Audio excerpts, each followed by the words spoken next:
مرحبا بكم في لؤلؤة آسيا الوسطى قرغيزستان الجميلة.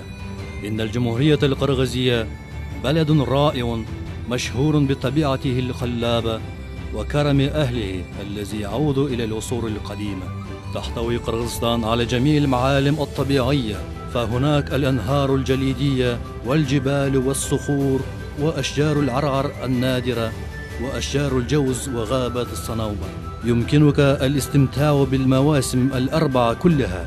سوف تستمتعون على مدار السنة بقمم جبال ألاتو البيضاء الممتدة قممها إلى السماء، كما سيمنحك الطقس الدافئ السرور والبهجة وينعش روحك ويحسن مزاجك. هناك تنتظرك لحظات لا تنسى للتعرف عن قرب على تقاليد الشعب القرغيزي الرحل وعاداته التي تعود جذورها إلى قرون طويلة.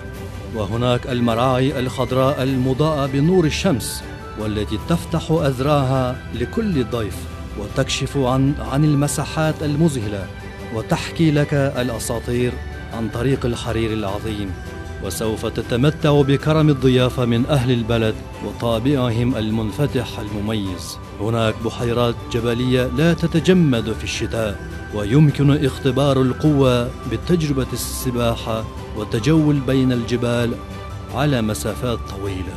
وسوف تتحسن صحتك في المياه الساخنة التي تنبع من جوف الأرض وبالتزلج في الجبال والاستمتاع بالطبيعة البرية. في موسم الصيف يمكنك مشاهدة 4 فصول في يوم واحد، مع تساقط الثلوج الكثيفة في الجبال التي تحيط ببحيرة سكول والشمس المشرقة على شاطئ البحيرة في الوادي. وليست هناك حاجة لاستخدام المكيف الهواء، فدرجة الحرارة في شهر يوليو تتراوح بين 25 و 30، وفي شهر يناير تتراوح بين 83.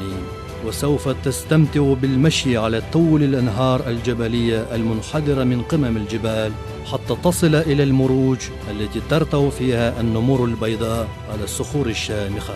تندرج الجمهورية القرغيزية ضمن قائمة أفضل 3 دول في رابطة الدول المستقلة لقضاء عطلة الشتاء. تعيش هنا الشمس الساطع، تحيا أسطورة قديمة. هذه الأرض هي قلب آسيا الوسطى. أهلا بكم في أرض قرغيزية الجميلة. قم بالتنزيل التطبيق سمارت جايد وتحصل على جميع المعلومات ب14 لغة.